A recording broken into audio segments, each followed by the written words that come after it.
Let's check out this video from Jay Hona. 13 dinosaur myths you still believe. Let's get right into it. Nice arms, loser. I may have spoken too soon. Turns out almost everything you think you know about dinosaurs is wrong. Everybody loves to joke about how T-Rex had weak, puny arms. But what we found is that these things were ridiculously ripped. Sure, they were only 3 feet long, roughly the size of your arm, but they were still packed with enough muscle to curl over 400 pounds. So obviously, these Samsolic looking arms weren't useless.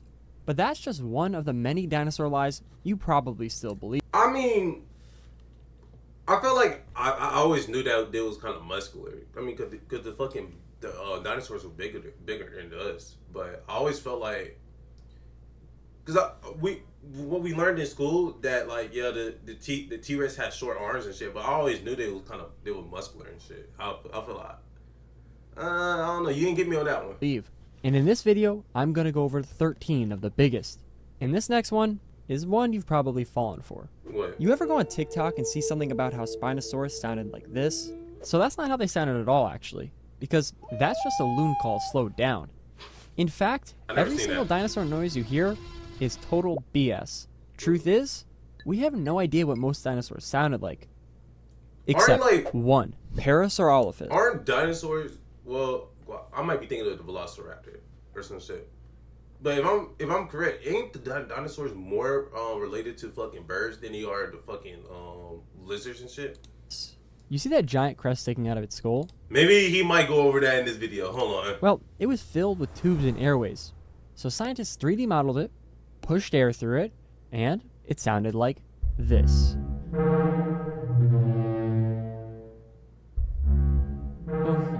99% sure this dinosaur sounded like an air horn. Pretty cool nonetheless.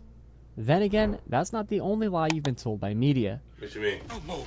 You can't see us if we don't move. Yeah, that's just totally wrong too. Yeah. T-Rex had the biggest eyes of any land predator. And I know size isn't everything. At least, that's what I tell myself. Though for T-Rex, it did actually make a difference.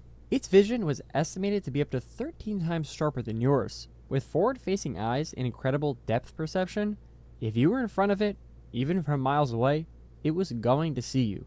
Yeah. But the real question is, what would you see if you were looking back? Because when most people picture a dinosaur, they think of something scaly like a crocodile. Except crocodiles aren't even that closely related. Their actual closest relatives are birds. That's what I just said that shit. That dinosaurs are more related to birds than they are actual lizards. Who really went extinct. Only the ones that couldn't fly did. So get that myth out of here. In weird fact, but that does technically mean that birds are reptiles. So then, if all birds are dinosaurs, does that mean No, fuck this bitch ass bird. Bitch ass sounding like a fucking machine gun and shit. Nigga, you ugly as shit. You alright. But I'll still stop your bitch ass. I'll stop the fuck out your bitch ass. I don't like birds, bro. I'll be honest with you. That's my biggest. If y'all ask me which one the things I'm scared of the most, or I just don't like the most, is birds, bro. all dinosaurs They're look creepy like as shit. birds? They're ugly. No. Birds evolved from theropods, but that's just one of 3 branches on the dinosaur family tree. Which means while some dinosaurs definitely look like birds, which we could see preserved in fossils and even trapped in amber, we also know others look totally different. Sauropods probably didn't have feathers. T-Rex had scales over most, if not all of its body, but it gets even weirder. Some species, like ceratopsians, had quill-like structures on their tails. So, the whole feathers versus scales debate, just throw it out the window. Yeah. But you know what wouldn't fit through a window? A dinosaur. Because they're all massive, right? Yeah. Not exactly. The smallest dinosaur we've ever found is a bee hummingbird, which is like 2 inches long. Though, if this shit is a fucking dinosaur. Also, fuck hummingbirds. I got attacked by one at an alligator farm.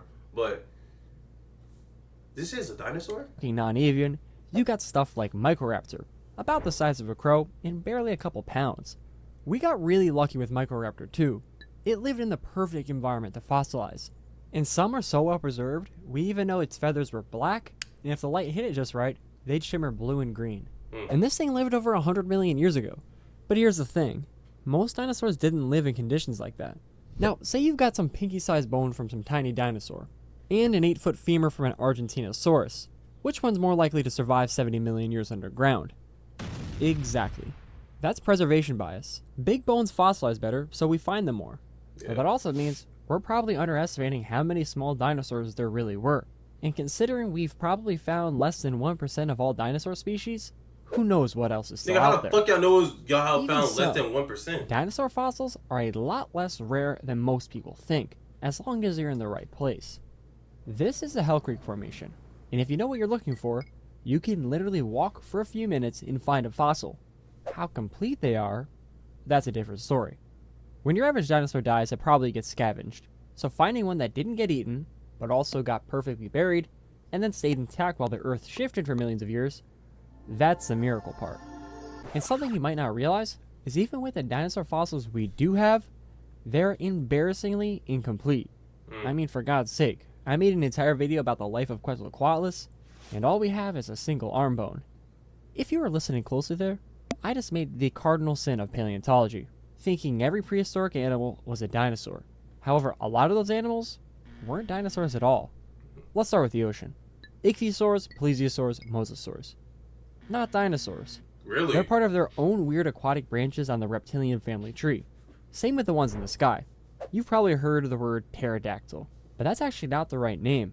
That's just one species of a much bigger group called pterosaurs, and they were flying reptiles, not dinosaurs. Yeah. Speaking of animals that aren't dinosaurs, let's talk mammals. You always hear that mammals back then were small, helpless, and lived in holes in the ground. Nah. But some of them actually ate the dinosaurs. This is Rapanomamus, a badger-sized mammal that we know for a fact had a... Yeah, that nigga looked like he was on demon time, bro. Like, look at it, bro. Like, nigga look more aggressive than the fucking, the real life photo of the fucking badger, my nigga. Nigga, I would not want to run into that nigga. taste for dino meat, because one fossil was found with a baby Psittacosaurus in its stomach. And this wasn't just a one-time thing. In another fossil, it straight up mid-attack latched onto another Psittacosaurus's ribcage. So, some mammals were already out here devouring dinosaurs long before we turned them into nuggets. But that doesn't mean dinosaurs were somehow losing. There's this idea that mammals took over because dinosaurs were slow or outdated. That couldn't be more wrong. Dinosaurs were some of the most well-adapted animals to ever live, roaming the earth for over 165 million years, nearly 3 times longer than mammals have. In fact, they were around so long that we live closer to T-Rex than T-Rex did to Stegosaurus. So, no, most of your favorite animals sadly wouldn't have met, unless they tripped over each other's fossils. And yes, dinosaurs were actually more advanced in a lot of ways, especially their breathing. While mammals breathe in and out through the same lungs, dinosaurs and modern birds have a totally different setup. They have air sacs spread throughout their bodies, which keeps fresh oxygen flowing through their lungs even while exhaling. In fact, dinosaurs' over-specialization may have been part of what led to their downfall, while our smaller, more adaptable generalist ancestors were able to cling on. And yet, despite all their advantages, their entire existence supposedly ended in a single afternoon.